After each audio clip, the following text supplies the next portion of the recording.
District is now convened. I wish to extend a warm welcome to everyone present. In collaboration with our families and community, Brenham ISD is committed to providing an exceptional education for all students in a safe environment. As the Brenham ISD Board of Trustees, we are here to provide local citizen governance and oversight. The management and day-to-day operations of the district are the responsibility of the superintendent. This is a public meeting of the Board of Trustees. School board meetings are open to all who wish to attend and hear the matters discussed. Audience participation is limited to the public comment portion of the meeting. These proceedings are recorded, and I respectfully ask you please refrain from talking while others are speaking. Thank you for taking time this evening to join us and for your interest in the Brenham Independent School District. At this time, I will lead us in the pledge, followed by the invocation given by Kyle Hafner. I pledge allegiance to the flag of the United States of America and to the republic for which it stands, one nation, under God, indivisible, with liberty and justice for all. Bow your heads, please. Dear Heavenly Father, we come before you today with hearts full of gratitude for the opportunity to serve and support the children, families, and community entrusted to us. We ask your guidance as we come together to make decisions that affect the lives of many. Grant us wisdom, understanding, and compassion in all that we do. May our actions today reflect the values of the community and the pursuit of excellence in education. Please bless the teachers, students, parents, and staff as they continue their journey of growth and learning. And we pray for strength to meet the challenges ahead and grace to celebrate the successes along the way. May this meeting be productive and beneficial to everyone and the well-being of all those who we serve. In your name we pray. Amen. Amen.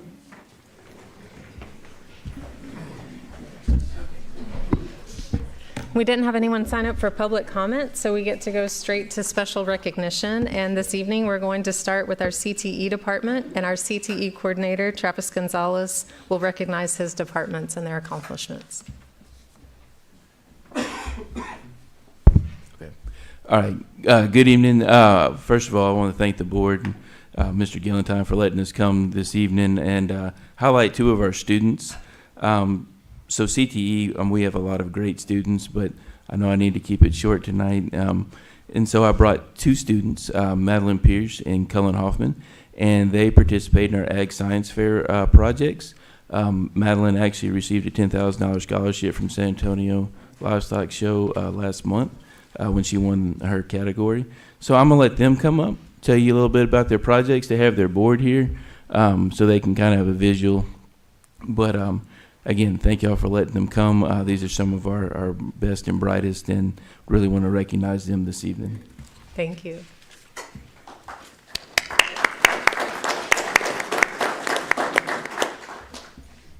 Hello, I'm Cullen Hoffman. I'm here to present my Agri-Science Fair project, which is carbon loss from tillage. And tillage essentially is the agricultural process of disturbing the soil so we can create a seedbed for our seeds. And my hypothesis for my experiment was that if we use tillage, then over a steady time, the soil organic carbon will decrease when the land is left barren and is just left to sit. So soil organic carbon, well, what is that? Soil organic carbon is connected to carbon sequestration. Carbon sequestration arises from the photosynthesis of plants. When plants take in sunlight and carbon dioxide, they synthesize their simple sugars, which they use for their cellular respiration, in which they grow and they keep moving on. They send some of these simple sugars down to the roots. As the roots grow, they release some of these simple sugars to the microbes which are in the soil. And in a teaspoon of healthy soil, there are more microbes than there are people on the planet. So as these simple sugars are released to these microorganisms, they are trapped inside the microorganisms as they use it, and they synthesize themselves nutrients which the plant can uptake and use for growth and reproduction. So as these microorganisms trap and hold on to these simple sugars, they are retaining the carbon from the atmosphere into the soil. We call these carbon sinks. Carbon sinks are where we can store a multitude of carbon from the air into the soil via carbon sequestration. So as we hold carbon into the soil, we are reducing our greenhouse gases in the air, and we are producing a more soil organic rich environment to which we have more microorganisms to support plant life and creating a healthier plant system. So for my test to see if tillage reduces the soil organic carbon, I picked a little plot outside my garden. I tilled this section of land, and I took subsequent soil tests to see if it was reduced over time. I took a before sample before I actually tilled to see what my baseline is, which was 3.8%. And then I took immediately after I tilled to see if the effective tillage has immediately affected the soil organic carbon, and I had 3.6%, so a 0.2 difference. And then 24 hours later, I had a 2% reduce in soil organic carbon, which 1% of soil organic carbon loss means around 10,000 pounds of carbon is released from the soil back into the atmosphere over an acre. So 2% being lost, I would have lost 20,000 pounds of soil organic carbon just over those one acre. So as the test persisted, I had 1 more week and then 1 more week after that to get 5 total samples to see if it is reduced over time. And it did. The trend line reduced as it went over time. So knowing this data, I have a good baseline to have subsequent tests later in the future in which I can compare tillage versus no tillage systems to see how soil organic carbon affects the plant growth, and if it is retained with non-tillage and it is actually gained more with tillage, to see what we can do in the future of farming, to see how we can retain soil organic carbon and pull CO2 from the air and place it into the soil. So if you have any questions, that would be great. Thank you. Brilliant. I talked to you out there. I'm Yes. a huge fan of what you did, and I'm a big fan of regenerative farming, and I really want to hear part 2 of this to Yes. see how the plants grow differently based on if it's tilled and not tilled, because in my garden I want to know. So Me as well. Me this as well. this is really interesting. I love the process of what you did, and I commend you, man. This was awesome. Thank you. Thank you very much.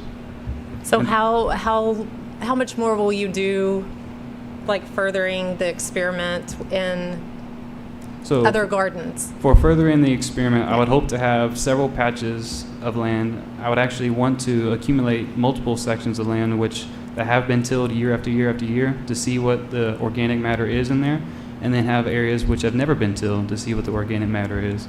I want to produce gardens in each of these sections to see how I can have yields differing between both of them.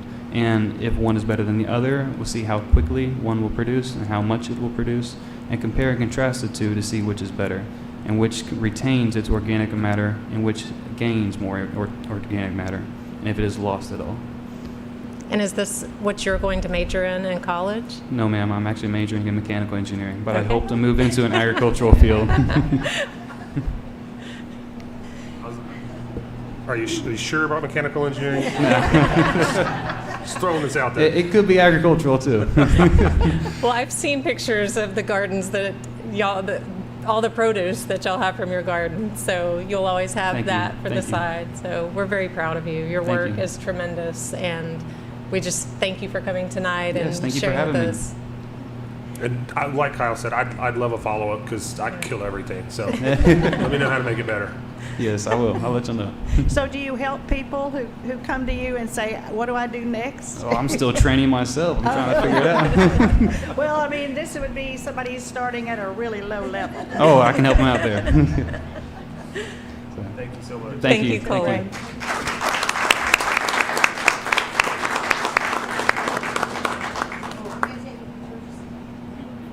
You wanna do We'll do it together. Yeah, we'll do it. We'll do it together.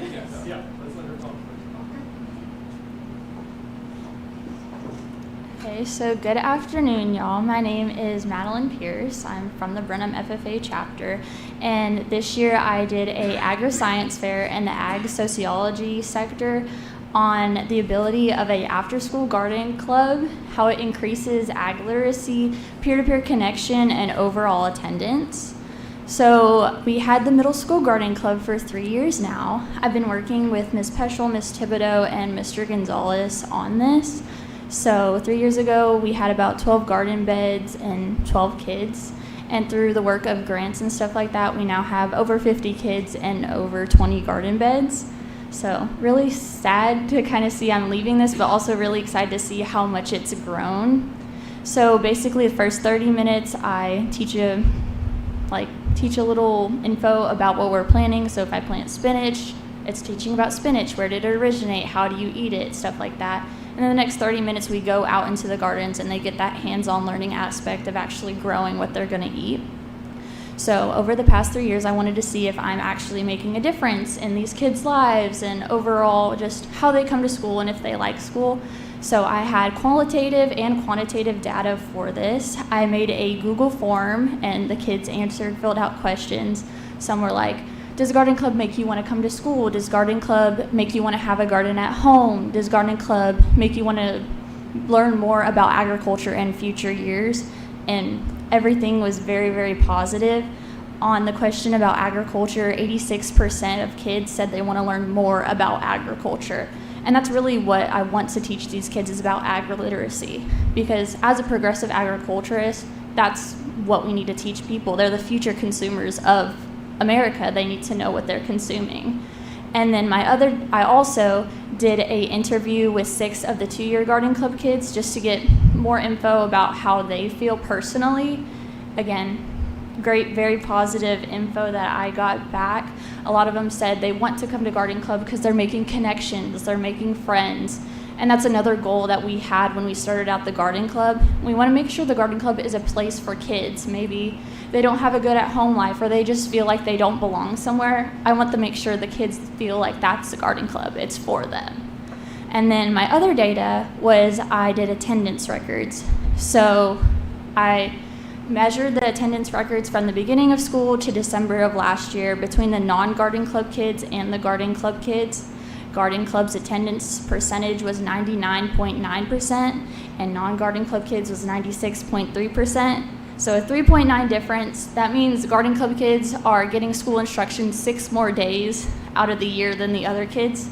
So again, very, very positive. This is very good for the kids. Not only they're learning about agriculture, but they're also staying in school. So yeah, very, very good results. So happy to see that this is a positive thing going on in my community and our school district. And like Mr. Gonzalez said, I did present this at San Antonio and got a $10,000 scholarship in first place. So yeah. Congratulations. Do y'all have any questions at all? I just want to say thank you for the work that you've done with the students at Brenham Middle School and Mr. Gonzalez, all the garden clubs that y'all are working with. I know my son is part of it and loves it at one of the elementary campuses. And whenever we were there for Mini Grants in Action Day and you presented it with some of the students, I mean, you could tell it gives them something to feel a part of and engaged with. And we're so proud of you. Congratulations for your scholarship. It's well deserved, and you're doing a great job. We wish you the best. Thank you, thank you. The number one takeaway is kids need to join garden club, I think, so we can get better attendance and have them back in school more. So that's awesome. Yes, that is. Kids join garden club. Yes, everyone. Right there. Yeah. Those plants that you have over there at the middle school are so big and so beautiful. They look so healthy. And again, that's another thing that somebody who doesn't have really good gardening tricks needs to learn. But I think it's great for the kids. They need to know where their food comes from. Yes, ma'am. It's making sure they make smart consumer choices, Right. especially in the future. Yeah. Do you have somebody that you're passing this endeavor on to that you lead? Oh, that's a big question. I'm currently finding someone at the moment.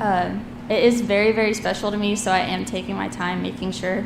But also I'm going to A&M, so I might make that trip back and forth, possibly. Can't let it go. It's just my baby. But yeah, Thank you for pouring into the students there. oh, no problem. Thank you all Very for the special. opportunity. Yeah.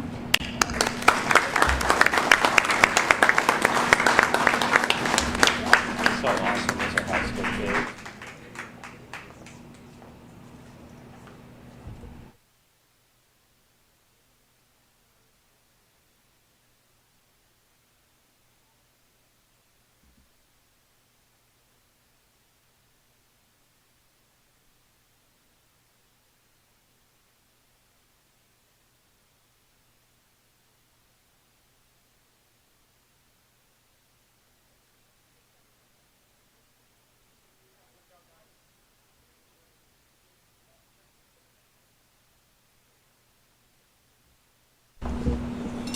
And thank you, parents. Great job.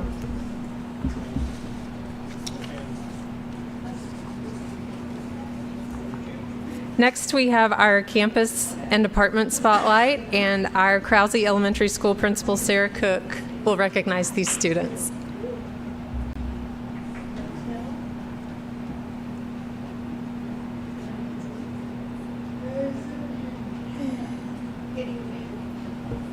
Is it on? Okay. Good evening, Madam President, Mr. Gillentine, Board. It is our pleasure to represent or to recognize Ms. Priscilla Castillo as our Paraprofessional of the Month.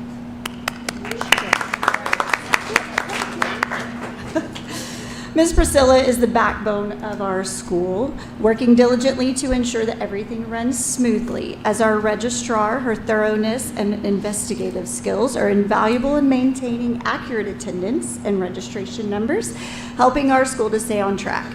Not only is she incredibly dedicated to her work, but she also brings humor and joy to our office, making even the busiest days a little brighter. She manages the needs of so many with patience, efficiency, and a smile, truly holding us all together. She's a joy to work with, and we are so grateful to have her as part of our KES team. Congratulations.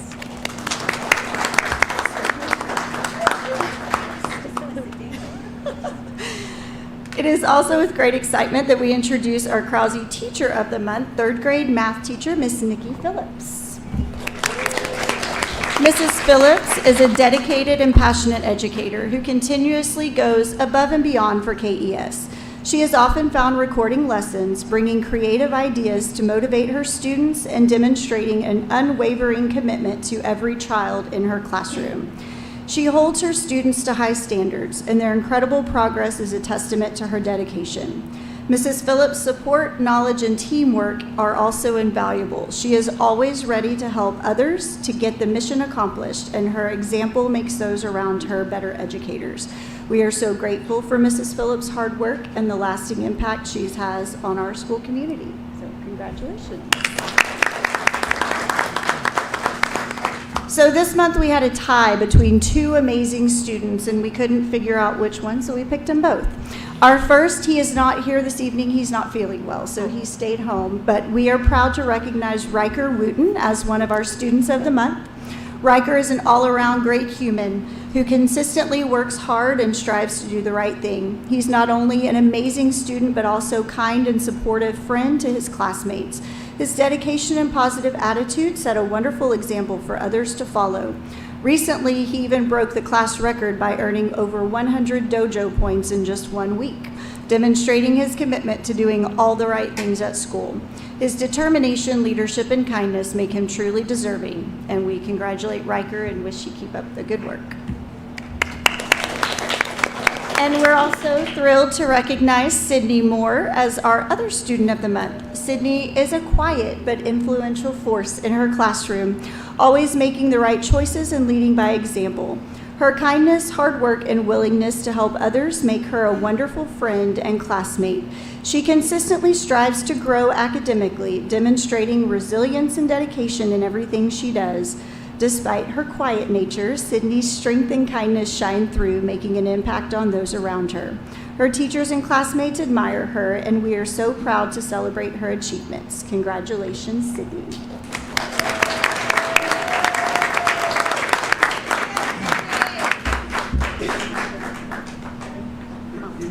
Would love to get a picture if y'all want to come up. Thank y'all for coming. Congratulations.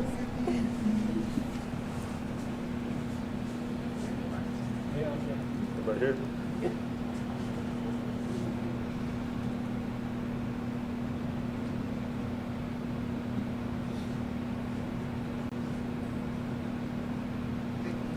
Thank y'all. Thank y'all. Congratulations.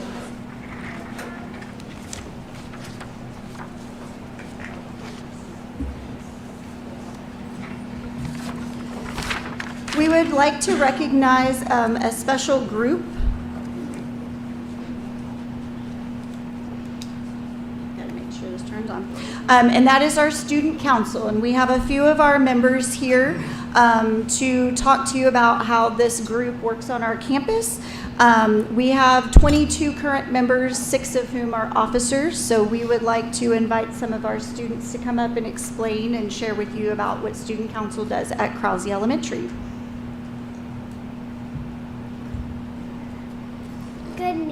Good evening. I'm Isla Kiki, and I'm representing Krause Elementary Student Council.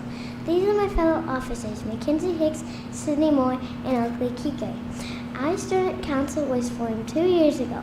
We were elected by our classmates to serve as ambassadors of KES. Our job is to serve as leaders in our school, plan EVIS celebrations and community events.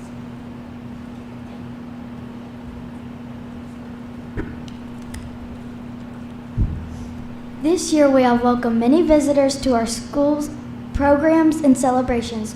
We were proud to welcome TEA last semester to share amazing things going on at KES.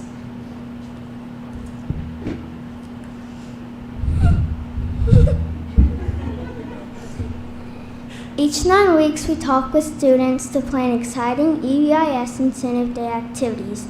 This year, we have done karaoke and cookies, popcorn play day, and sand art silliness. Thank you for allowing us to share this evening. Our mission is to promote leadership, collaboration, and kindness. Way to go.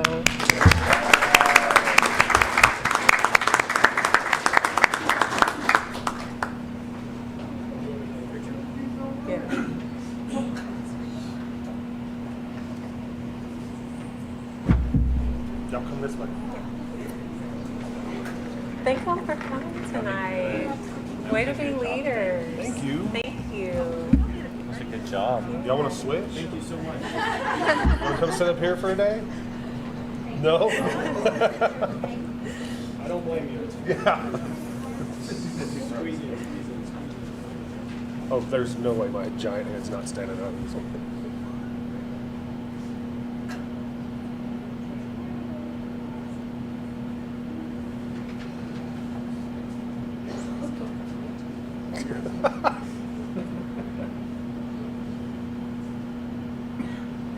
Thank y'all. Thank y'all. Y'all did so good. Oh, now that the little ones are done talking, so it kicks off. Thank y'all so much. Next, we have discussion and a walkthrough in the high school cafeteria and possible approval of a bid to repair and replace the serving lines in the Brenham High School cafeteria. Our Director of Child Nutrition, Cassandra Davis, will present.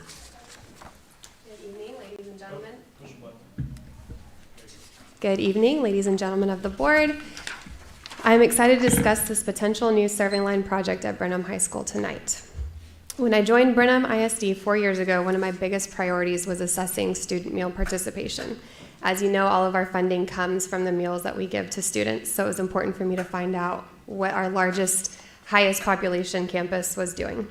What I found was that despite the high school being a closed campus, meaning students cannot leave for lunch, and meals were all still free under COVID-19 waivers, we were only serving 37% of the students. So that's only about 550 kiddos.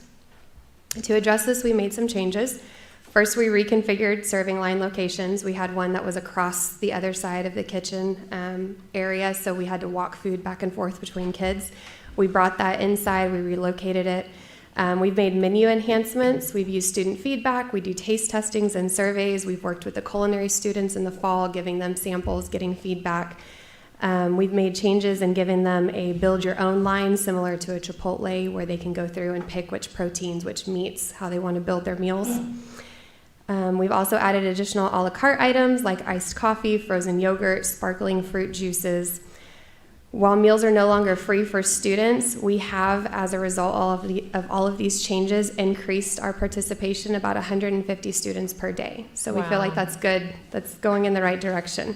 However, the serving lines that we currently have, they are either original to the school or they're very outdated and they've been piecemealed. As things have broken, we've taken them from other campuses. We've patchworked it. So with the excessive funds from 2022 to 2023 school year, I prioritized investing in new serving lines to enhance efficiency, food quality, and the overall experience for our students. Cafeterias shouldn't just be a place for students to get food, but they should also be a central hub of the campus that allows students to socialize and get to know one of each other more than just through their phones and, social media. So I included getting new serving lines on my Texas Department of Agriculture spin down plan in 2023. So we know over the past 2 years there's been lots of turnover. There's been lots of things going on in the district, so it's taken a few years to finally get here, but I'm glad to be here now.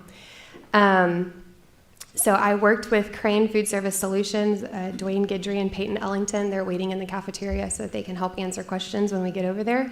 But they're experts in school nutrition service design. They helped us select optimal equipment, layouts, and configurations for what we feel will be best moving forward in this project. So at this time, I'd like to invite everybody to walk over to the cafeteria. This is a first for all of us, I think, taking like a break in the middle of the board meeting. But if you'd like to follow me over, I can kind of show you in detail what we're talking about and answer questions over there. Absolutely. Thank you.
We good? Okay.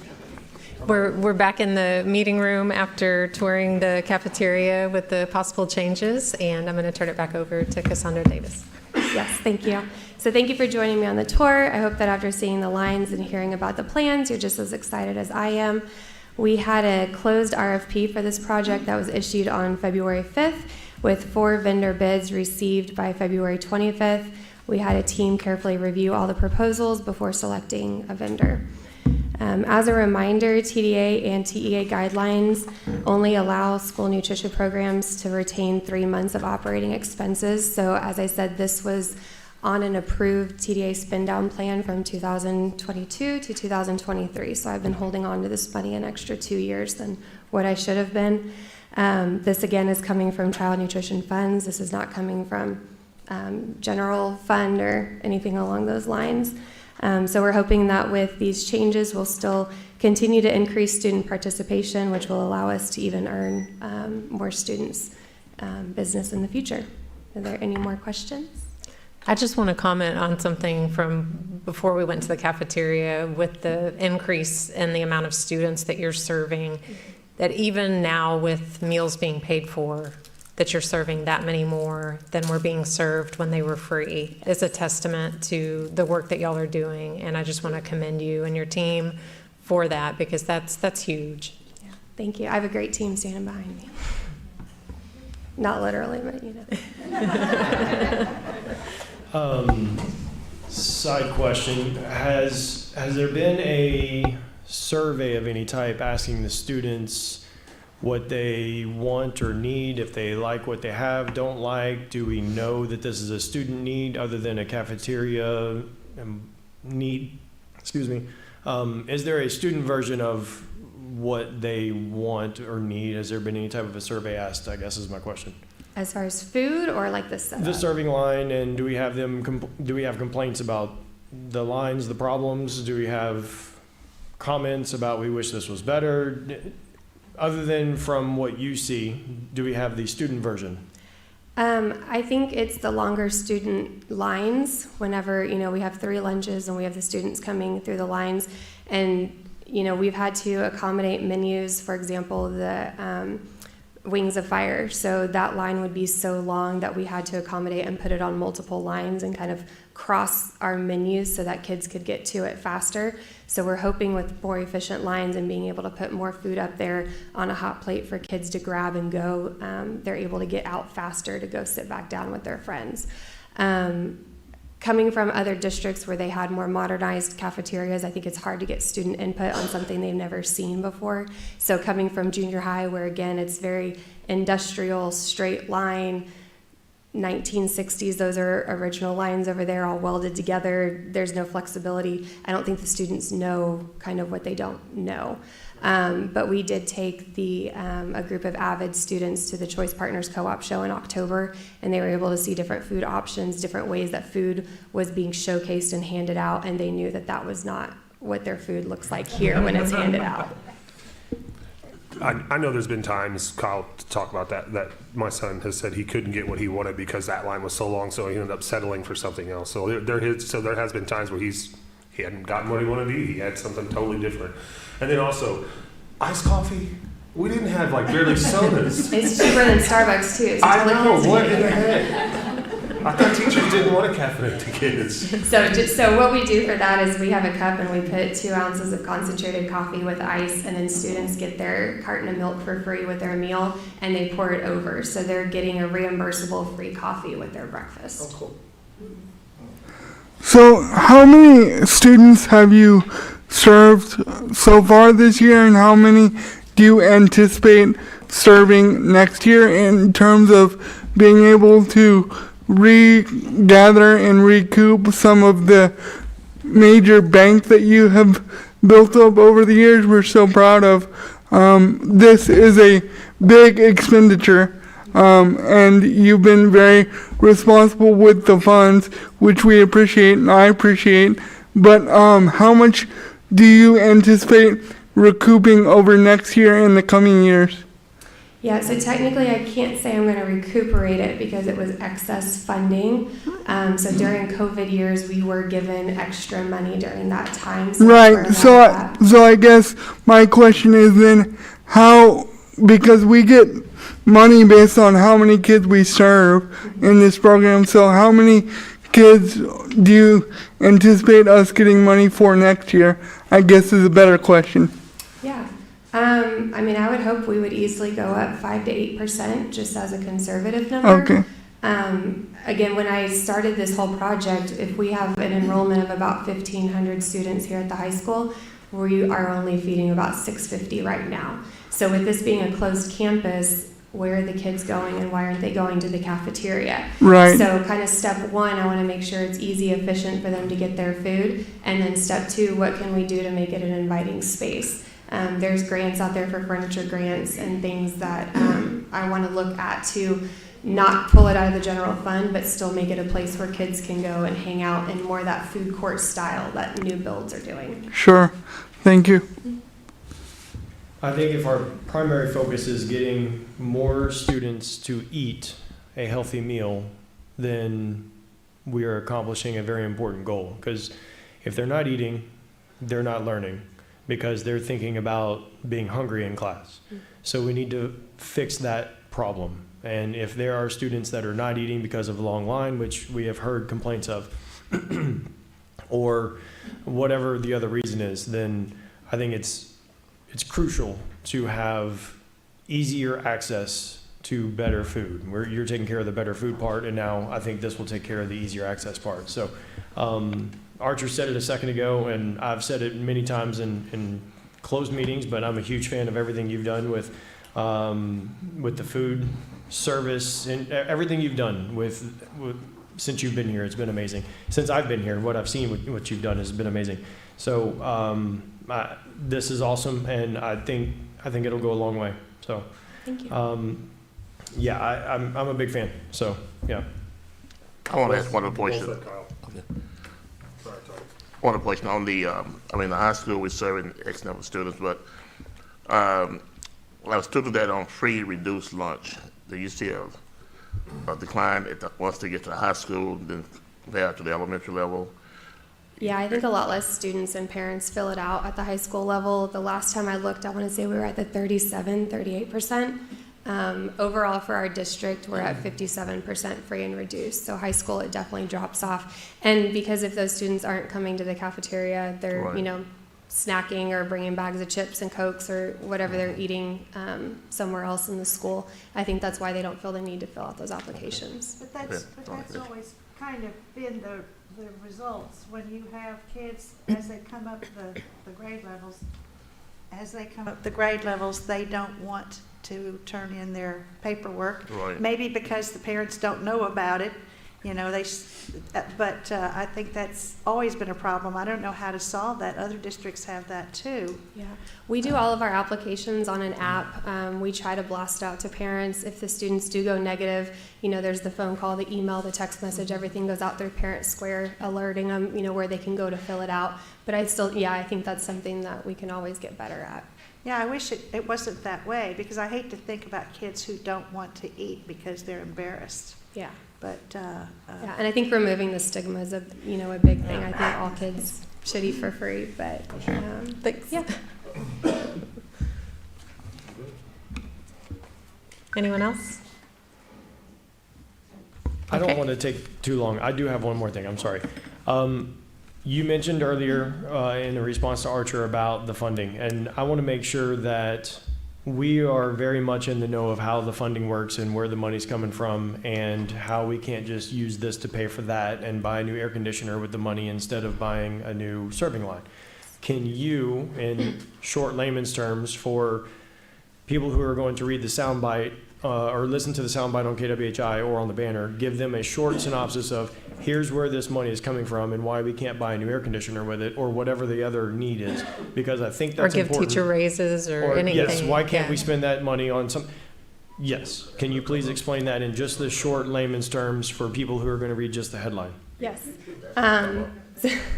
So everything Child Nutrition does in our kitchen, and everything we feed students is paid for by us. So the more students that eat with us, the more money we receive. Daryl, correct me if I'm wrong, but when there are raises that happen across the board in years past, I have to have the money in my own budget to support that. My salary comes from my own budget. My salary does not come from the general fund. So that's why it's important, not only because I have 3 kids in the district to feed the best food that we have, but I'm also trying to ensure my job security as well.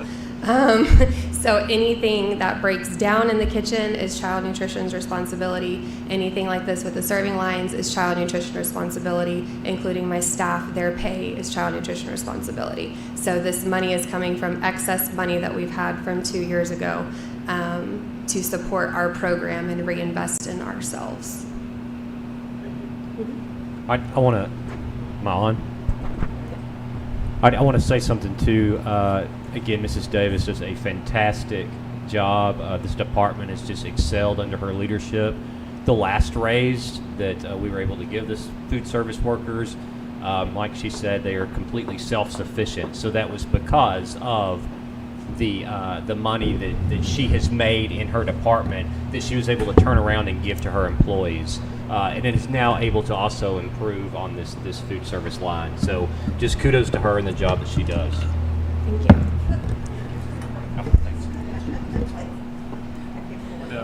Now he's done. Yeah. Okay, any other questions or comments? If not, we'll need a motion to approve. I'd like to make a motion to approve the bid from Mission Restaurant Supply for $1,054,222 for the purchase and installation of new serving lines in the Brenham High School cafeteria as presented. We have a motion made by Jared Krennick, seconded by Tommy Sullivan, to approve the bid from Mission Restaurant Supply for $1,054,222 for the purchase and installation of new serving lines in the Brenham High School cafeteria as presented. All in favor? Aye. Opposed? The motion carries. Thank y'all. Congratulations. Yeah. Okay, next we have board member reports, and you want to? Huh? Oh, superintendent. Sorry. Yeah, switch. How about now? Good. Okay. Yes, just a few. On. You can turn it off. The light is on. There we go. Just a few recognitions. I know we've had quite a few of those, but we do want to take just a moment to recognize some groups that some student groups that are going to state and even beyond. We're so very proud of them. We have so many to recognize all the time that I can't mention them all. Sometimes I get called out for not mentioning a certain group. So just to clarify, this is for all our state bound teams. But first of all, congratulations to the boys and girls bowling team who went beyond the regional went to the regional tournament earlier this week. Special congrats to sophomore Colleen Cole advancing to the state tournament. That's just really, really cool to see that. We all know that our JROTC, each year they're going again to the national invitation. Once again, this is the 9th straight time that they've done that. Just unbelievable. I think they just dominated that area competition. Quick shout out to our art program. The high school's art program showcased its talent, making history with the largest ever participation at the Region 6 Scholastic event held at Bryan High School. We had a total of 57 student entries that were submitted under the guidance of the high school art educators, Mrs. Nichols, Mr. Henry, Mr. Youngs, just making a record-breaking representation for Brenham ISD. Of those 53 students who entered, we have 4 talented students that are going to the state competition that's taking place in late April in San Marcos. So very, very proud of those kiddos. And also our high school students that are involved in our Future Texas Educators Summit. Really proud of growing our own teachers at the student level, and with over 3,800 students in attendance from across the state, Brenham ISD was represented by 18 students, 14 competing in 14 different events at the state level. And we've got, again, 3 students going on, this time to the National Educators Competition. Elijah Johnson, Elena Ellis, and Cayenne Wright. So very proud of them. I also want to mention very quickly, again, just with our fiscal focus and responsibility this year, I want to congratulate Sarah and her team. We've been awarded several grants. The TEA Mentor Program Allotment Grant. This is a 3-year grant that supports the professional growth of new teachers, providing structured mentorship opportunities. We were also awarded a LASSO grant. This grant focuses on accelerated student learning by equipping school leaders with strategic tools and PD to drive instructional improvement. And also the Strong Foundations Planning for ELA grant. This is aimed at strengthening literacy. This grant supports the planning and implementation of high-quality ELA and reading programs. So big thanks to Sarah and her team for working on those and getting that accomplished. I can't say enough about this team. I'm so blessed. Sandra, Sarah, all of them just show up and show out every day. That's all I've got. Thank you. Next, we have board member reports. Kyle, you want to start us off? Okay. All right. Bonnie. Give my time to Bonnie. Hey, I am so proud of Brenham ISD, but also this week we celebrated Texas Public Schools Week, National School Breakfast Week, National Educational Diagnostician Week, Maintenance Worker Appreciation Day, Read Across America. That's tomorrow, and there's just a whole lot going on. And I'm so proud of the kids and the teachers because they have really hung in there, even during the hard times when we had illness and things like that. So I'm happy for them. Also, we had the spelling bee, the band pancake supper, track season is here. All of the athletics that happens in the springtime, they're there. If there's no reason for anybody in Brenham ISD land to find something that they don't enjoy watching and encouraging. So thank you. Tommy. Yes, I had the opportunity to visit a couple of campuses at the end of last week, the Black History Month program. The Early Childhood Center had an outstanding program. The kids really performed great, had an outstanding, great turnout of parents, grandparents, and community members also attended that program. And the kids were well behaved. So Ms. Bunker, you and your staff, y'all did a great job on that program. And also the same day I had a chance to go and visit the junior high program. Kid was well behaved, and we had a great speaker. And it makes you feel proud when you have someone come in and speak to the kids, and the kids show them the respect that they deserve. So I was really proud of our students during that time. And the speaker was the pastor from Washington, Texas, Washington, Pastor Phillips, pastor at Mount Pleasant Baptist Church. So I want to say again, I really enjoyed the program, and what an outstanding job for Brenham ISD to keep this going. Thank you. Thank you. Jared. Besides attending Cubs soccer games, the only thing I did was I got to go around with the Brenham Education Foundation to ECLC and also to the arts department here at the high school to see how those mini grants are used, and also to be humiliated by how talented the high school arts program is. I mean, I didn't know we had a pottery kiln that has been done by the mini grants, and so I was just blown away at everything that was done. So thank you, Brenham Education Foundation, anybody that donated, anybody that is involved in that, really get to see what it does. So that was just fantastic. So that's it. Thank you.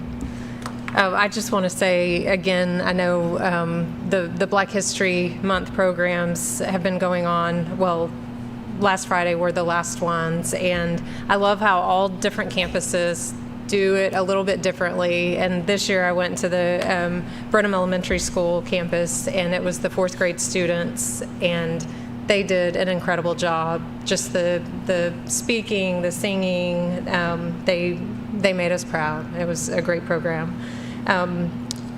I'm going to echo the mini grants and action day for those of you who might be listening who don't know. The Brenham Education Foundation gives many grants to teachers and then grants to the different campuses to use funding for things that the school district can't cover. And it was an incredible day, again, seeing what the good things that are happening on all the campuses.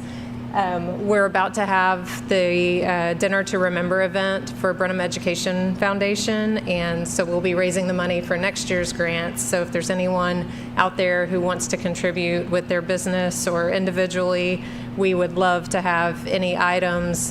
We still have a few tables left, so please let us know if anyone wants to make a donation or buy a table for that event. And art, such as the canvases that are behind us, that will be for sale as part of the auction there.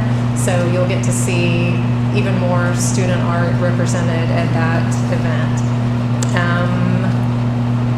That's it. Archer? I had the opportunity to visit my campus, the Early Childhood Learning Center, twice in the recent past. Once for the African American celebration, which Ms. Bunker and Ms. Auchenbeck, who does all the PE and the presentations with the kids, she always does such a good job of the choreography with them and getting them to stand appropriately and pay attention. I call her a magician every time I see her because I think she works magic with those little ones. And then the second one was the beginning of this week as a part of Read Across America Week, which Ms. Brinkmeyer mentioned. I got to go read to a couple of classrooms at the ECLC about students of all different abilities, and they had all kinds of amazing and wonderful questions for me about my life and my wheelchair and how I get around and what a day is like for me. And so it was a great opportunity for me to engage with them and them to engage with me, and I really, really enjoyed it a lot. And that's about it.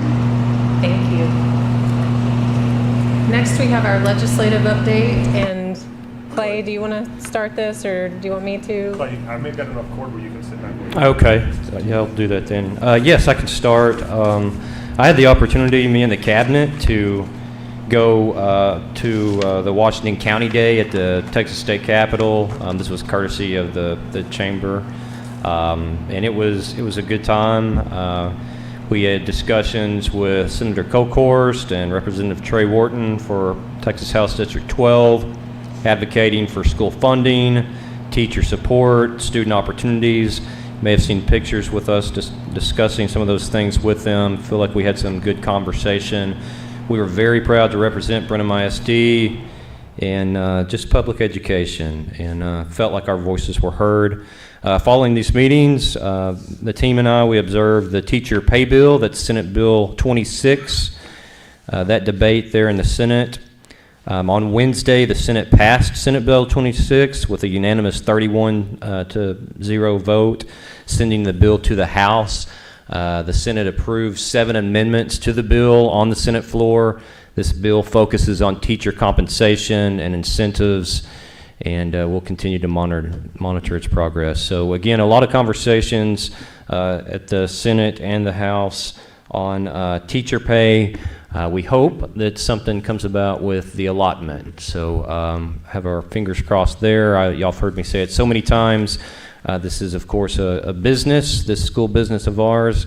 We, just as I hope the Senate and the House, are, number one, focused on teacher raises, but after that, we do have a business to run, and we need a little more revenue to do it. So keeping our fingers crossed and watching that closely. Thank you. And for any board members who aren't signed up for the legislative updates for email, we get those weekly and sometimes more than that if there's about to be something that's coming up either for debate or a vote. So that's really helpful if you're trying to stay up to date on those. Okay, we have our consent agenda, and we did pull item 9B for further clarification. So we can approve the other items in one motion, or if there's anything else that needs to be pulled, we can do that.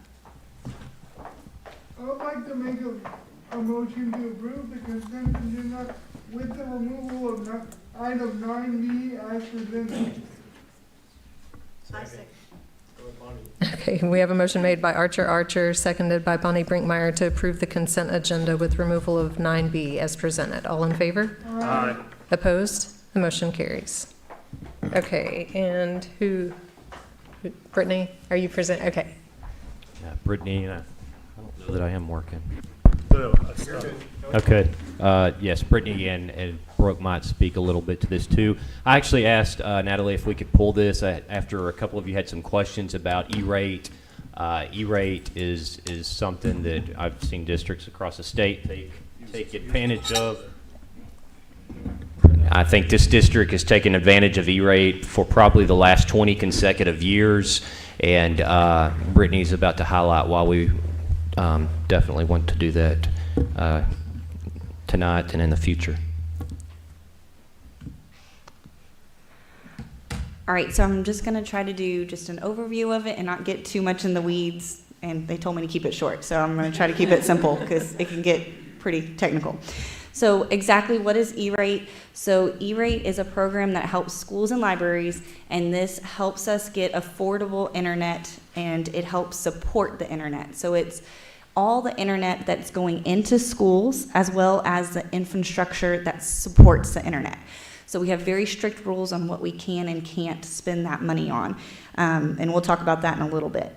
So it's the U.S. government. They help us pay for this. It is a group called FCC, and it's Daryl and I had this conversation about you probably don't even see it, but it's on your cell phone bills. It's about 10 to 20 cents, and that money is what goes to schools and libraries to provide internet.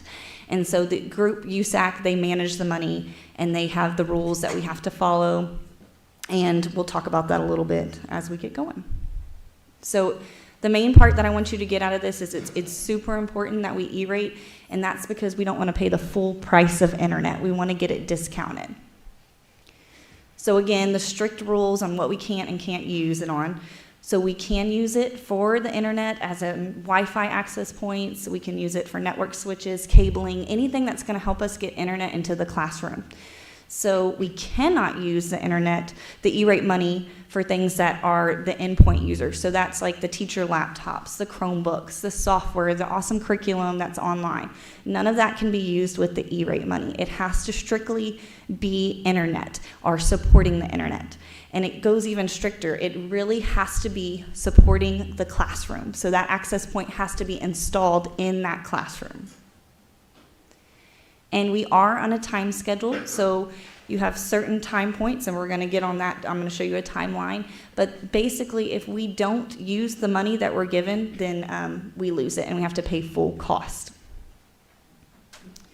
Okay, so this is what I've been doing this year. So in the fall, on top of other things, but this was part of it. So in the fall, we applied for E-rate. And when we do that, you have to fill out the application, what is your need, and then they tell you what the prices are.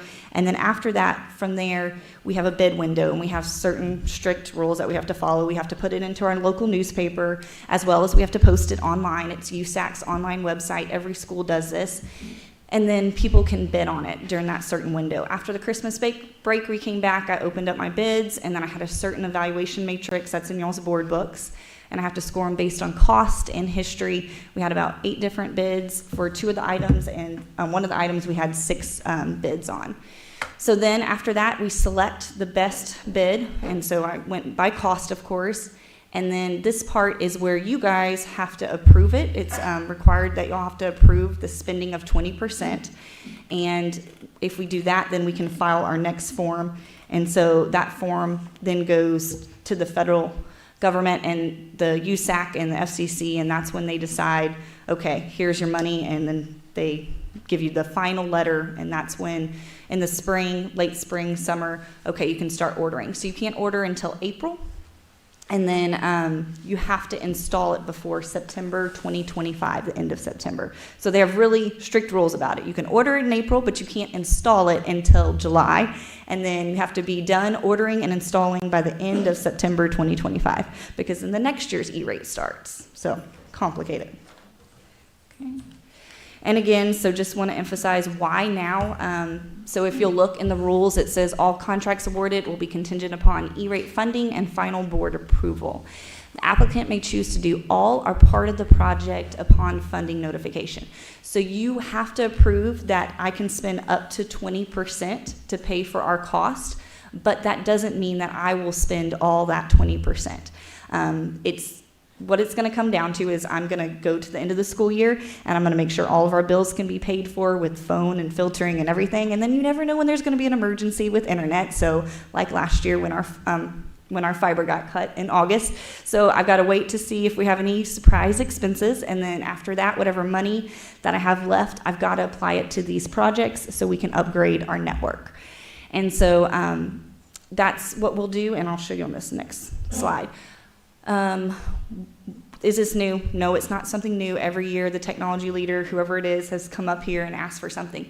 But each year, we try to make sure we see what our needs are. Sometimes it's going to be asking you to approve our contract for internet. Some years, it's going to be the actual hardware, the access point. Some years, it might be cabling. So this year, I'll tell you what we E-rate it for. But before I do that, I just want to give a caveat to our audience, and sometimes because I get these questions too at church and in the community, as you know. So it's like, well, why can't we just pivot back to pencil and paper? And as much as I would like to do that in certain times, it's just not possible in the 21st century. And so I just want to remind you, I have this little caveat in here too. Our state mandated tests are required to take online, like the telepass and the STAR test. Unfortunately, we have to take those, and we have to have good internet. The last thing I want is the internet dropping during their testing. And then as well as, it's a security thing. Our cameras, some of our door access controls, some of our AC and heat is all controlled by internet, as well as our phones. If our internet goes out, then we don't have a phone line going in and out of schools. So it's important that we take care of our internet and our infrastructure. Okay, so this is what the 3 things that I'm asking for your approval for the 20% that we would pay. So the top 3 things here, so number 1 is the access point licensing. So we have access points, like here at the high school, we have an access point in every single classroom. Here's an access point right here. So Cisco gets you where you have to buy the hardware as well as you have to buy the licensing. So next year, in the end of the school year, our licensing is going to expire. So it is critical that we update our licensing. So that's why I E-rated that. And so that will last for 5 more years. Next year, I'll probably be hitting you up for some more access points because those will reach the end of life. It's just the way it is. And so that's the big chunk that is top priority of whatever I have left in my budget that will be spent on access point licensing.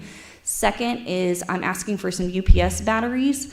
So, and again, I'm going to try not to get too much in the weeds here. They told me, okay, not so detailed on it, but it's like a big power surge, and we don't want our equipment to fry, and so if we were to have a power outage, it goes to the UPS batteries, and these things are expensive. They're about $700, and so we have them at every campus, and you never know when some of them are going to go out. I was talking to some of the principals back there, and we have some really old ones at Brenham Elementary.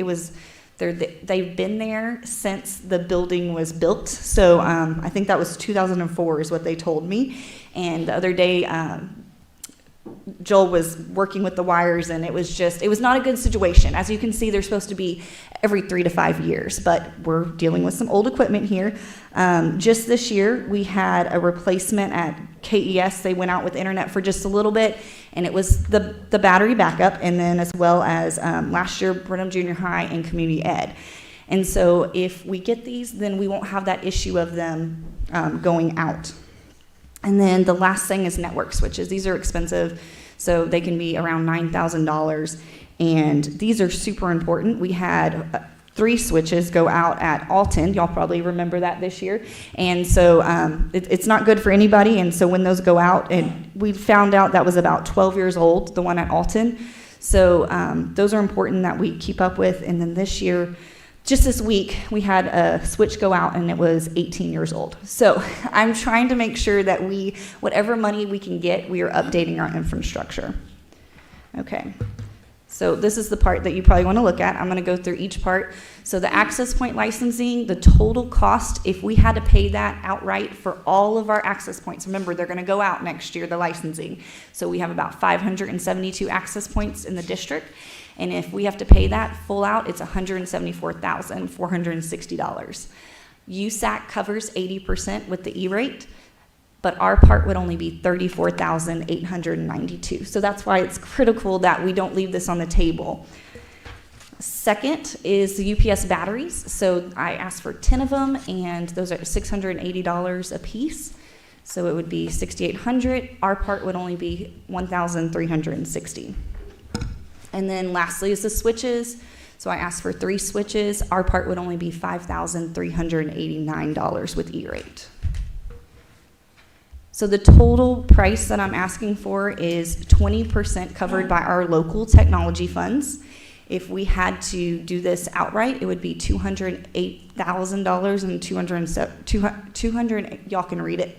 And that's how much it would be for our district. It just flabbergasted me, so I can't even say it for you guys. So, so that's why it's important that we are upgrading our infrastructure so we don't have outages. And if y'all have any questions, please feel free to ask. But remember, I don't have to spend all of that, but you do have to approve $41,641 so I can fill out the application to be eligible for the E-rate.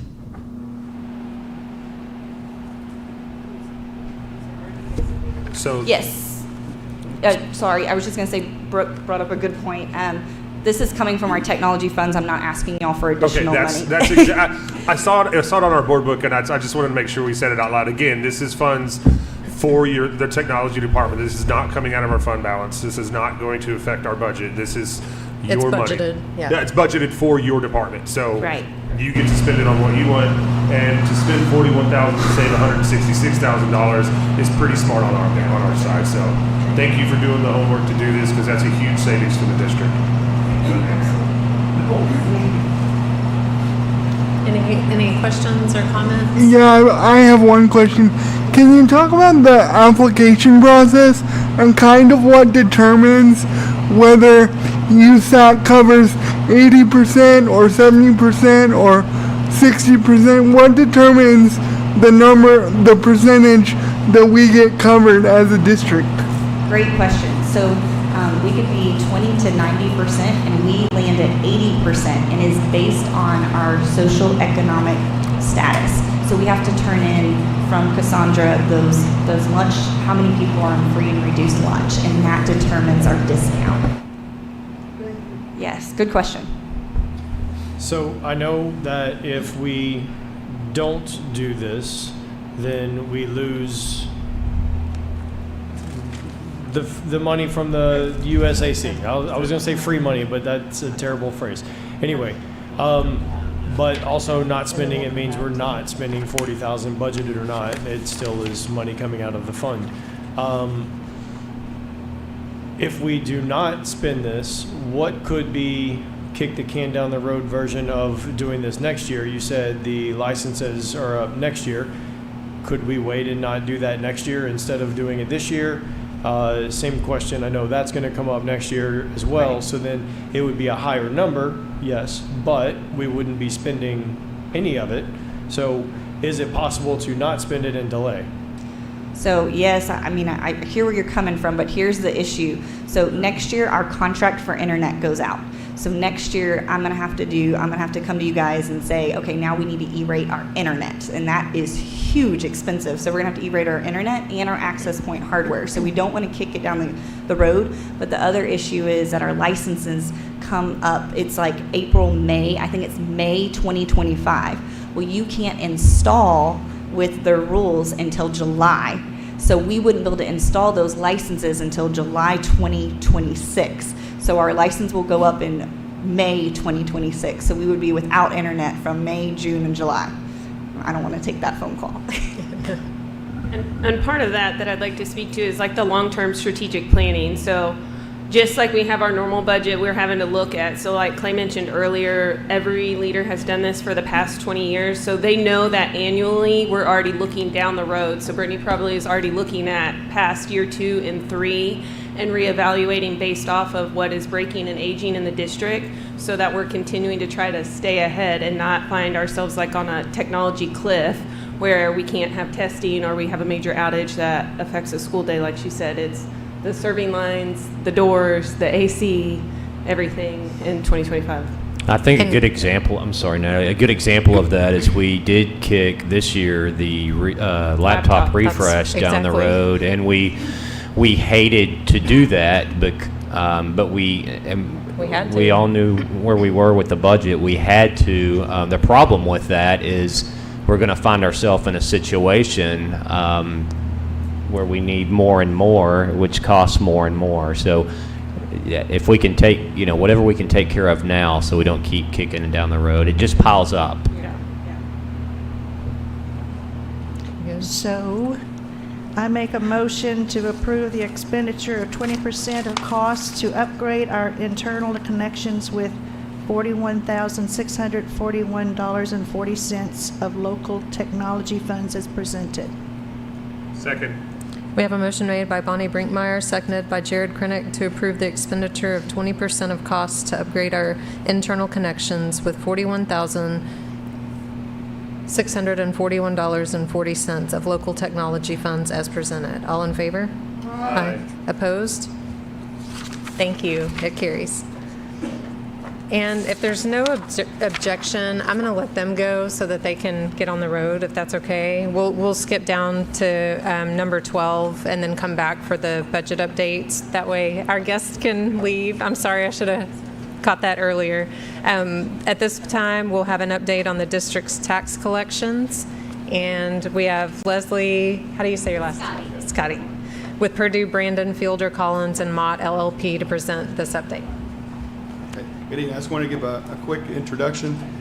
We do have Ms. Scotty here to update us on our delinquent tax collections. She is our delinquent tax collection attorney, and as you know, we've switched to Purdue, Brandon, Fielder, Collins, and Mott about a year and 3 months ago. So she's here to give us an update tonight. Thank you. Thank you so much. And here with me this evening is Rhonda King. She's one of our client liaison folks, and she's a local around here, so some of you may recognize her. Right.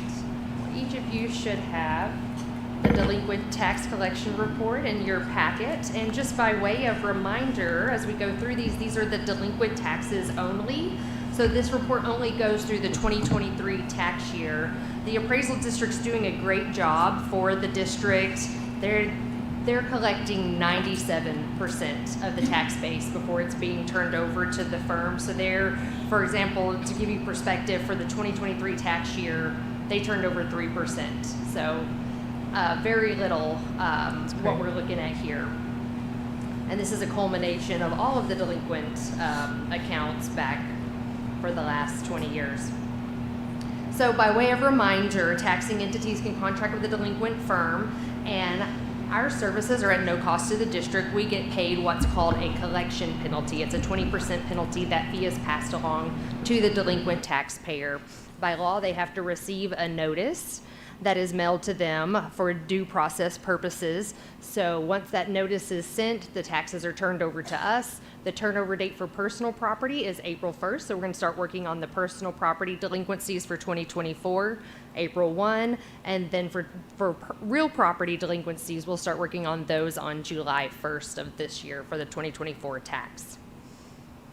So the first report you have in your packet is the account breakdown chart, and I really like this chart. It gives you kind of a snapshot of the entire delinquent roll and as it is categorized. You'll notice the largest section is the action pending section at 36% rather. And these are predominantly going to be your 2023 delinquencies. We're still trying to talk to the taxpayer on a lot of these. Some of these taxpayers we have in a payment agreement. Some we are working out a payment agreement. Some we've got them to commit to pay.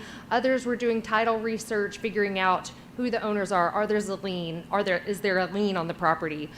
We like to contact any lien holder on the property before filing a delinquent suit, give them an opportunity to pay the tax and preserve their lien on the property. So still in the process of getting these collected.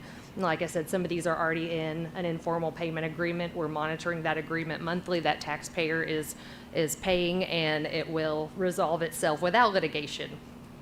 Next largest section we have is the suit or litigation section at 29%. These are accounts that are in various stages of litigation, from suit just filed to ready for tax sale. So this includes all of that litigation section. We work very hard with the taxpayers. Many, after they're served with the suit, take it very seriously, get us on the phone, get that payment agreement going.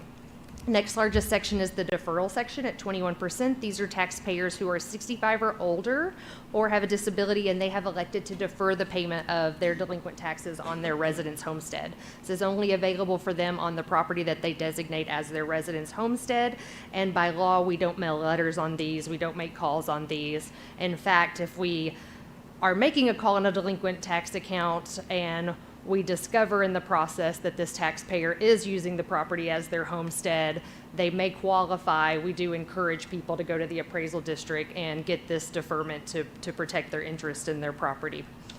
And then after that, next largest section is the partial pay section at 6%. These are taxpayers that we have entered into an official payment agreement. You heard me mention before in the action pending section, some of those taxpayers are in an informal payment agreement. These are the taxpayers that we have in an official written contractual payment agreement, and we monitor those monthly and send reminders if those should default and give the taxpayer an opportunity to cure the default. Next up, we have the dollar range chart. So this just gives me an idea of where the dollars are owed. We work the tax roll top down. So we start with the top delinquency, work our way down. We want to be as effective as possible in the shortest amount of time.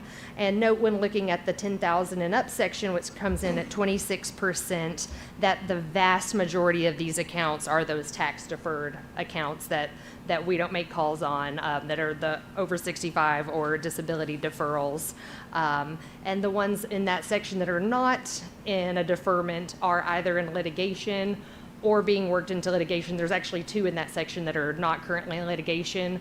One of those taxpayers just made a large down payment and entered into a payment agreement, and the other we're in the process of researching the title work to figure out who the owners are so that we can set up litigation. So just another way we work the tax roll and can be so we can be effective for the district. Third chart we have is the tax year chart. So this just gives me an idea of what years the dollars are owed. You'll notice the largest section is the 2023 year at 26%, and after that the percentages get smaller and smaller. 16 and prior, there's actually very small percentages due for each of those years, and some of those older years are because of the tax deferrals that have been on accounts for many, many years. And I have some historical collection data for you, tax years 2021 through 2023, just so you can see the trend of collections. For the 2021 tax year, we're almost at 72% collected of what was turned over to us. So do keep in mind that this includes those tax deferrals, accounts that we can't collect now but will be paid in the future. And for 2022, we're at 65, getting close to 66% collected. And for 2023, we're just over 53% collected. We started 2023 collections in July of last year. So we plan to have our very first tax sale for the district in May of this year. We're very excited about that. We've been gathering information, talking to the constable deputy that conducts the sale, making sure all the ducks are in a row to get that tax sale going and make that be a success. And we plan to have another one in October of this year. And we've scheduled tax dockets for the entire year. So we're alternating the district courts. And we're having our next docket April 17th. And I don't know if I mentioned last time I was here, on our website, you can view those tax sales. So when we have that tax sale posted, it'll go live on our website, pbfcm.com.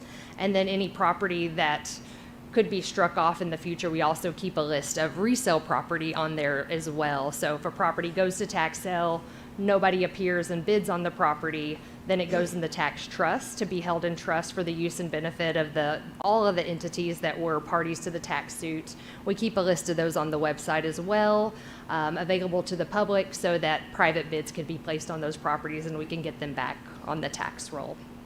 Are there any questions? It's a lot of information. I just have a small question. Sure. On the deferral. I'm not clear on how the deferral actually works with, they go on deferral because they're over 65 and they request to do that. At what point do collections start with that? What point do they pay? Because if it gets deferred and then there's more deferrals, then it just adds up, and then you're 4, 5, 10, 15 years down the road and it's a mountain of tax debt. So how does that work? Certainly. Well, they can pay any time. It's up to them. They don't have to not pay during the deferment. They can choose to pay any time. And typically when the property is no longer used as a homestead, if they move, pass away, sell the property, then those proceeds are collected either by a title company if there is a sale, or the heirs of the property owner. Any other questions? Yeah, and this is a hard question to ask. At the past due slide, there was tax collections back from 2016. Is there any statute of limitations on these things, or do they just hang out forever? No, there's a 20-year statute of limitations on real property accounts, so that's going to be your mineral accounts, your land on the ground, improvements affixed to the ground. Those all have a 20-year statute of limitations. That limitation runs from delinquency date for 20 years, and then the tax office is required to purge those when they are beyond that 20 years delinquent. So they Is that for if they're deferred as well? The deferment, they do not get purged Okay. if they have a deferment. Yeah, okay. Yes. And that limitation period is 4 years for personal property. So your mobile home accounts, your business personal property accounts, like if you have a business, furniture, fixtures, inventory, machinery, equipment, those have a 4-year statute of limitations, which is great that that y'all elected to do the early turnover on the personal property, because it gives us a few months to focus solely on the personal property before the real property gets turned over, because a lot of times those things are movable and they leave the county, businesses close, liquidate assets, and those are much harder to collect. And that limitation period is so short. And the tax office is required to purge those after 10 years of delinquency. Okay. So in theory, they could hang out on the roll for quite a while, long after they're barred by the statute of limitations, waiting for that 10 years to happen. Okay. It's a good question. Thank you. Absolutely. Anyone else? Appreciate y'all. Thank you so much. Thank you so much for giving me the opportunity to be here. I sincerely appreciate it, and We appreciate your hard work. happy to come back anytime. All Thank right, you. thank you. Have a great evening. Y'all too. Okay, now we will go to our finance update, and our Chief Financial Officer, Daryl St. Clair, will present.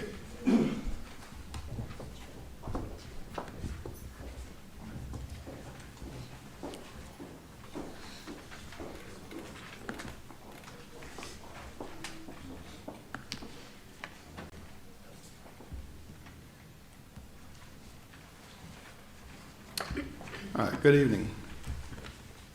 We have our usual reports tonight for the month of February. We'll start out with our budget versus actual revenues. You can see here that we have collected, again, this is the general fund, the food service fund, and the debt service fund combined, the three funds that the board approves each year. We've collected about 43 million, almost 44 million of our budgeted revenue of the 57,300,000 that we plan to collect by the end of the year. You can also see that our current ADA, cumulative ADA, as of this week, still holding pretty close to 95%, which is what we were hoping it would stay at that or better for the year. So we're still holding good ground on our ADA, and collections, our attendance is looking well. Just hoping that we can maintain that for the rest of the school year. And then we have the comparison of expenses versus the budget, again, in each function. Once again, for the food service, debt service, and general funds. So you can see that collectively we have spent roughly just under $26 million of the $56 million that we've budgeted for the year. So right now, I did do a quick calculation on just the general fund by itself. We've spent about 44% of the general fund. We are at the 6th month point of the fiscal year, the end of February being the 6th month. So we are looking good on track as far as our expenses, where we should be at this point in the year. And we've collected actually about 78% of our general fund revenue for the year already. So we're well ahead of our expenses on our revenues. Okay, we have the investment report for our 3 different pools.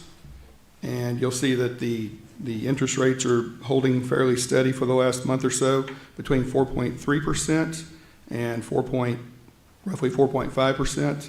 Not a lot of change. We've got, as we have been doing, we're trying to keep the bulk of our excess funds in the Texas class pool since it has the higher rate. And we are constantly checking to make sure that we have enough money in our general fund operating account here locally, but trying to keep as much of it as we can in the pool so we can continue to earn the higher interest rates. So we are shifting money back and forth as needed to maintain that balance. And then finally, our tax collections. And again, our tax collections, I believe they were about 88%, I think. It was just under 90% last month when I reported to you. Now we have crossed the 90% mark. We're actually at about 92.5%. So again, our tax collections are what we expect them to be at this time of the year. We'll start seeing them trail off some as they will not continue to increase or be coming in as much as they have been. Now that the bulk of the taxes have been paid, then we'll start seeing that trail off a bit on the current collections. And then as we get into the summer, we'll see delinquent collections start to pick up more. Are there any questions about our financial reports? I have a question. Okay. With the millions that we have in our investment for, why do we have $850 in one account at Bank of Brenham? Is it locked in? No. Just leave the Yeah, okay. just so we don't, yeah. Just and so that makes, in case the interest rate, I just wanted to clarify, yeah. just for another local account that we can Okay, that's maintain perfect. and keep open. That's what I wanted to know. Thank you. Any other questions? Okay. Thank you, and we'll move on to the budget amendments. Okay. We do just have one budget amendment tonight, and as you have already heard from Ms. Davis about our serving line project, that is the reason for the budget amendment. As she pointed out to you, we're using net, let's see, what was her term? I call it fund balance, the TDA and the food service program, the net excess cash that they have on hand. And so basically we need to have a budget amendment to move the money from the budget, the fund balance for food service into their actual budget so that we can spend the money as the project is being completed and we need to pay the bills as they come in. So the budget amendment is to simply move money, the $1,054,222 that you approved earlier for the project, into the budget so that we have the money on hand and ready to be spent when the project is being completed. Okay, we'll need a motion. I'd like to make a motion to approve the budget amendment as presented. Okay, we have a motion made by Jared Krennick, seconded by Tommy Sullivan to approve the budget amendment as presented. All in favor? Aye. Opposed? The motion carries. Next, we have consideration and possible approval of policy update 124, and Superintendent Clay Gillentine will give us this update. Yes, and the cabinet is going to help me with this. Oftentimes we'll see policy updates on consent agenda, but we wanted to talk through it a little bit. This is by law, local policy is the primary way school boards accomplish their responsibilities. So we want to talk through this and highlight policy. Often I get questions about a change in district practice or procedure. Those things belong in an administrative document like the student handbook, the high school grading guidelines, rather than the district's board-adopted policy manual. So we're talking about the board-adopted policy manual for anyone that's listening. Administrative procedures, student-employee handbooks, job descriptions, practical guidelines. Those are, they detail the how of the day-to-day, while district administration, rather than the what, which is what you approve with board policy. So the policy manual contains policies governing the operation of the district. The district's policy manual is divided into sections, and I think Rook is going to open that up now.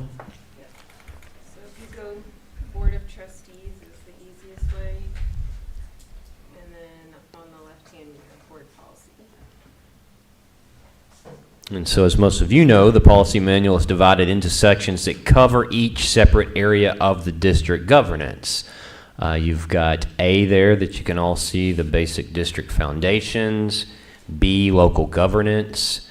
C is business and support services. That's often where Daryl will find himself.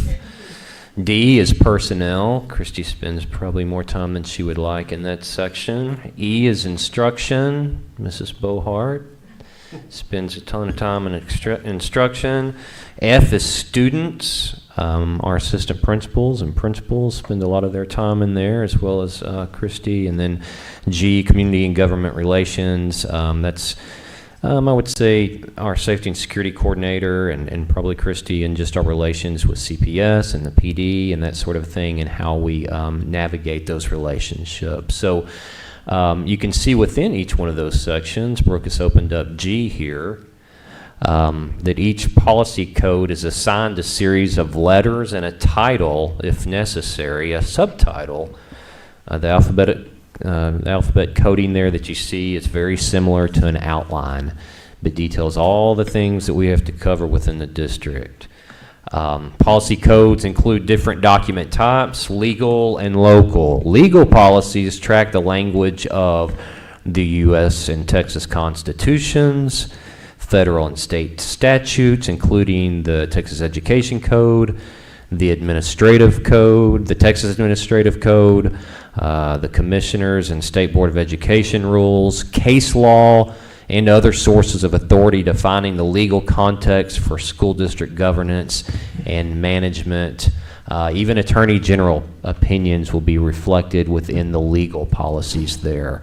The board does not adopt legal policies. These documents are intended to inform decision-making and just our policy users of the legal context related to our local policy. Local policies include provisions that the board has determined are appropriate for the district and have been formally adopted by the board. So again, by law, locally elected school boards have the exclusive power and duty to govern and oversee the management of Texas public schools.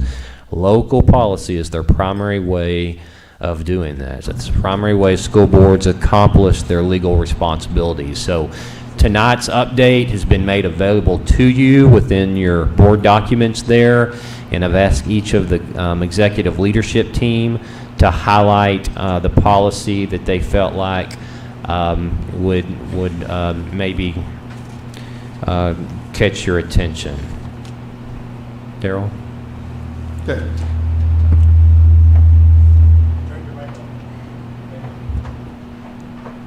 Okay, I'll start us off. There were only a couple of local policies in regards to business and finance that have updates to them, any significant updates. The one I thought was probably the most important is CDA local. We do have CDA legal and CDA local. This particular policy focuses on our revenues and investments.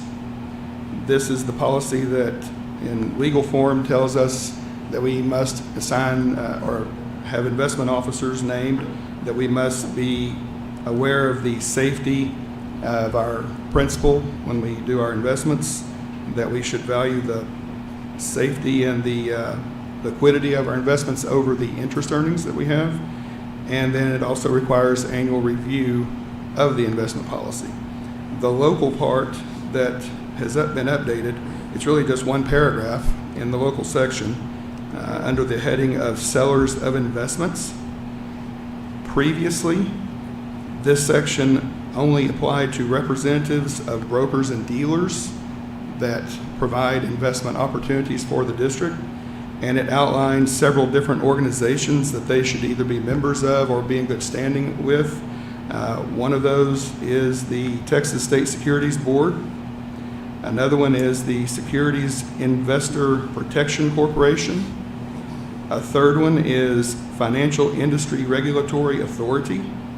And the last one is the Municipal Securities Rulemaking Board. So 4 different organizations that basically help to protect investors when our investments may be at risk One of those in particular that's similar to the FDIC for individuals is the SIPC, the Securities Investor Protection Corporation. And so basically, as the policy has been or currently is in our board policy, it only requires that representatives of brokers and dealers be members of these organizations, have a standing or relationship with these organizations to help protect us when it comes to our investments. Really, the only thing that's changed is now that the language has been suggested that we add that representatives with distributors of investment pools also be included under these guidelines and have these relationships with these organizations. So, as you just saw a few minutes ago, we do have a fairly decent sum of money invested in our pools, and so I think the goal here is to try to make sure that the investment pools that we belong to are also following these same guidelines that dealers and brokers have already been held to that standard. And so that's expanding that language and requiring a little more diligence on the part of our pools. Any questions about that? Any questions on that one? Okay, thank you. So anytime we get these policy updates, we always get the annotated version. So what y'all see is anything that is struck through in red is what was removed, and then what is blue is what has been added. So anytime we have these, we kind of look at who applies so we can make sure we're understanding. So obviously intellectual property, it does touch classroom and curriculum some, but it also has to do with the district's branding and copyright and logos. So when you look at the language that they chose to update, it really comes to clarify circumstances in which district's intellectual property may be used. So we usually find like a few things in here is, you know, school districts, we want to have great school spirit and everything, but sometimes people use like our logos, our branding, and different things without licensing agreements or permission. So again, that's just shoring that up to provide assurance to the schools for grounds. But then we also have seen a rise, especially post-COVID, is like online kits. Like most of y'all are familiar with teacher paid teachers, for example. So like as an educator, if I have a specific license that I have access to that might be, for example, Canva, which you're seeing this presentation on, the educator's accounts automatically get access to all the pro licensing accounts. So we have agreements with programs in order to give districts discounts and more access to enrich our classrooms and what we're doing with our students. But if I were to use that program to build something and then put it on teacher paid teachers to have revenue, then I'm actually infringing on the district's copyright agreement with that software. So they've added language because we've seen a rise of this to ensure the district's not doing any wrongdoing, but to clarify where this copyright or intellectual property infringement could arise. And so that's just an example in this policy update. Questions? Thank you. So DH Local is our employee standards of conduct, and so it's quite a lengthy part of our board policy, about 6 pages, but there's one small revision that is being proposed in this update. And so currently we have the language that's in red, and they're replacing it with a new paragraph that incorporates nicotine pouches. So our employees are not supposed to possess any tobacco product, e-cigarette, and they've added the nicotine pouches to that. And so, you know, using this policy is really important. I spend a lot of time in new employee orientation, going over our employees' practices, and then, you know, really anytime I'm doing investigations, I reference this, and so it's important to have clear, concise language as we work through this. Any questions on that one? No. Thank you. Okay, so this is a local policy that is being added coming out of EHB. Again, you can see in the red what has been removed, and then the blue is what is being added. And I think the big takeaway for us here Having the update is coming from the Texas Education Agency and the State Board of Education, having amendments and the additions to the dyslexia handbook, really about how we train teachers, how we diagnose, the testing, the instructional materials that we use.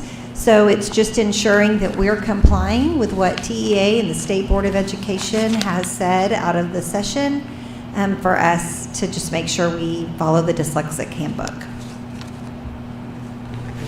Any questions on that one? Thank you.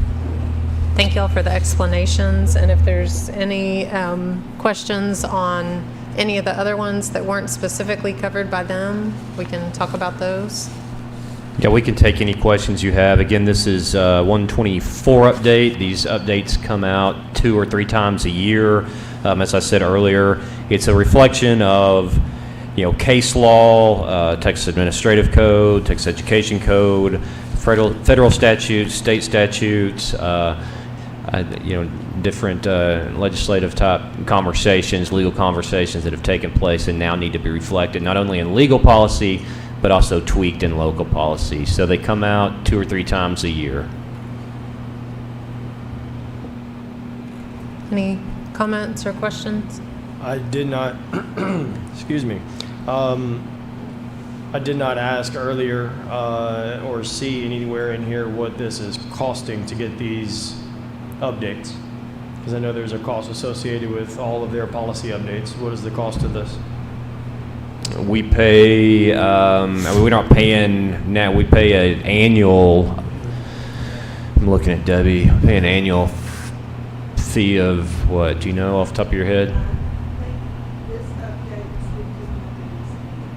Okay.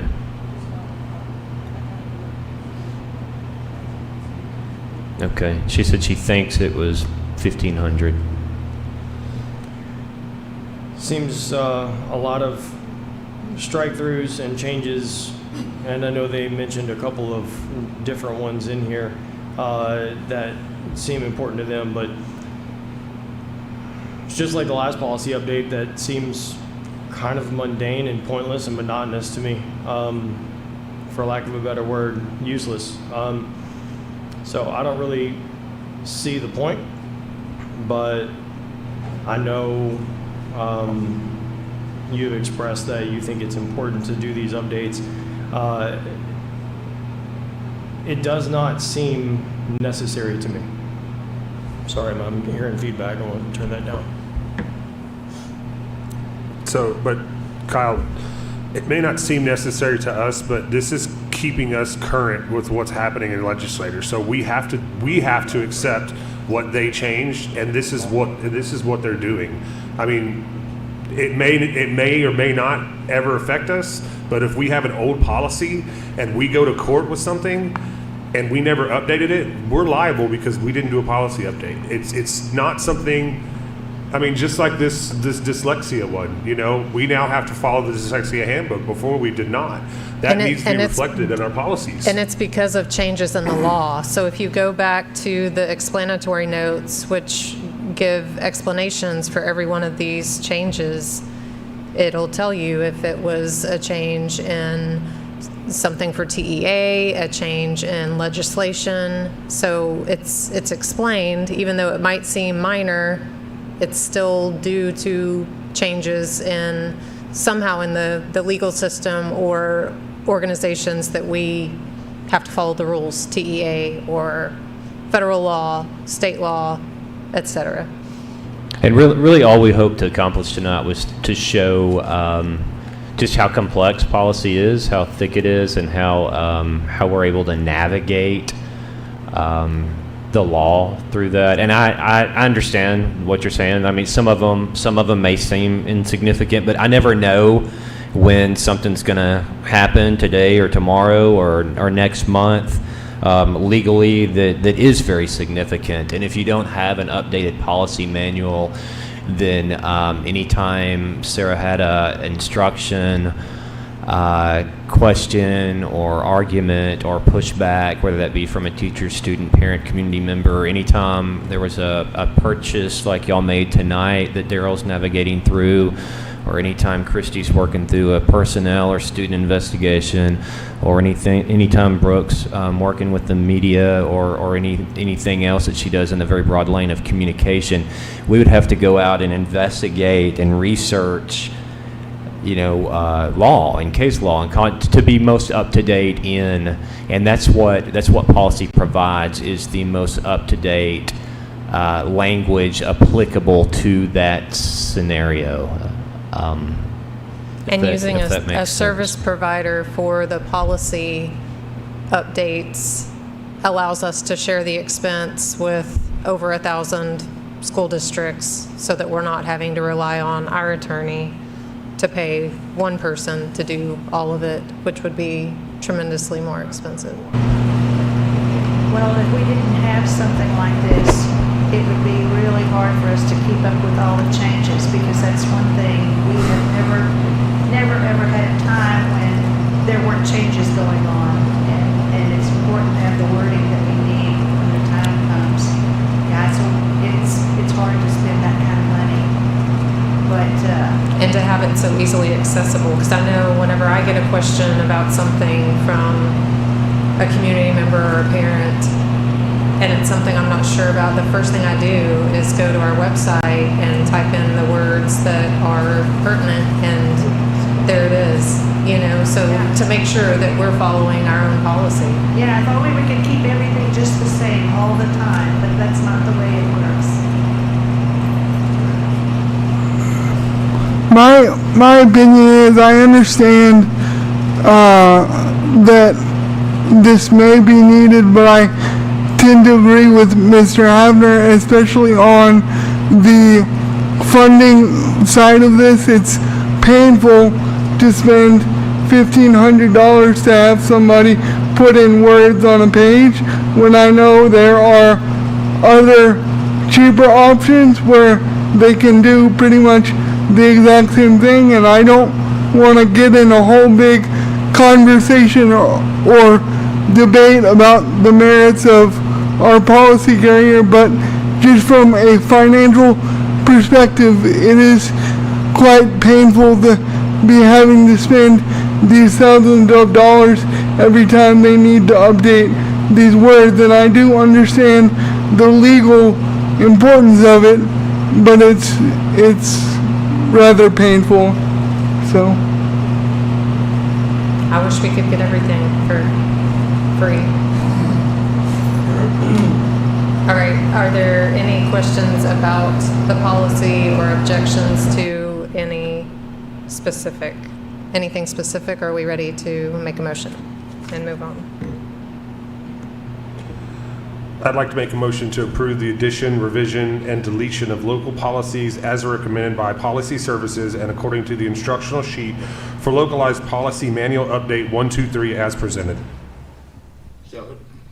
We have a motion made by Jared Krennick, seconded by Tommy Sullivan, to approve the addition, revision, or deletion of local policies as recommended by Policy Service and according to the instruction sheet for localized policy manual update. I think it's 124 as sorry, presented. No, that's okay. All in favor? Aye. Opposed? Aye. Okay, motion carries. Thank you. Okay, we have monthly reports for information purposes. And at this time, it's 8:09 p.m. We will go into executive session for the purpose authorized by Texas Open Meetings Act, Texas Government Code, Section 551.071, consultation with attorney, and 551.074, personnel matters. All final actions, decisions, and votes will be taken in open meeting. Thank you all. If you're leaving, have a great evening, and we will be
it number 15A? Yes. I gotta read that whole thing? Consider a possible growth contract? No.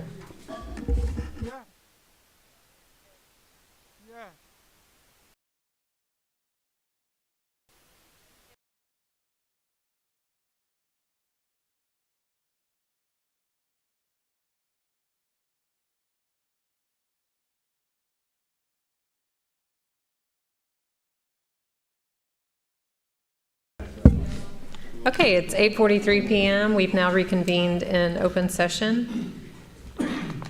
What are the wishes of the board? I make a motion to extend directors, principals, and assistant principals contracts for 1 year as presented.